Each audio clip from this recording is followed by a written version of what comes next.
Nursing പഠനം കഴിഞ്ഞവർക്ക് നിർബന്ധിത പരിശീലനം വേണ്ടെന്ന് സുപ്രീം കോടതി. കേരളത്തിൽ പഠിക്കുന്നവർക്ക് 1 വർഷം നിർബന്ധം പരിശീലനം ഒഴിവാക്കിയ സംസ്ഥാന സർക്കാർ തീരുമാനം സുപ്രീം കോടതി ശരിവച്ചു.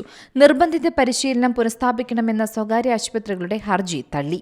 നഴ്സിംഗ് പഠനം കഴിഞ്ഞ് 1 വർഷം നിർബന്ധിത പരിശീലനം നടത്തിയാലേ ജോലിക്ക് കയറാനാകൂ എന്ന വ്യവസ്ഥ 2011 സംസ്ഥാന സർക്കാർ തിരുത്തിയത്.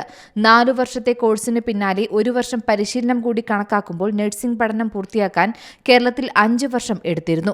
മറ്റ് സംസ്ഥാനങ്ങളിൽ പഠിക്കുന്നവരുമായി താരതമ്യം ചെയ്യുമ്പോൾ തൊഴിലവസരങ്ങൾ വൈകുന്നുവെന്നായിരുന്നു നഴ്സിംഗ് വിദ്യാർത്ഥികളുടെ ആശങ്ക. ഇതിനെ തുടർന്ന് സർക്കാർ ഒഴിവാക്കിയ നിർബന്ധിത പരിശീലനം പുനഃസ്ഥാപിക്കണമെന്നാവശ്യപ്പെട്ടാണ് കേരള സ്വകാര്യ ആശുപത്രികളുടെ സംഘടന സുപ്രീം കോടതിയെ സമീപിച്ചത്. പഠിച്ചിറങ്ങുന്നവരെ നേരിട്ട് ജോലിക്കെടുത്താൽ ഉണ്ടാകുന്ന പ്രശ്നങ്ങളും PF ഉൾപ്പെടെ അടയ്ക്കേണ്ടി വരുന്നതാണ് സ്വകാര്യ ആശുപത്രികൾ ചൂണ്ടിക്കാട്ടിയത്. News desk C Malayalam news. പുതിയ വാർത്തകളും വിശേഷങ്ങളും ഇനി വിരൽ തുമ്പിൽ. എല്ലാ ഡിജിറ്റൽ പ്ലാറ്റ്ഫോമുകളിലും ഇപ്പോൾ സി മലയാളം ന്യൂസ് ലഭ്യം.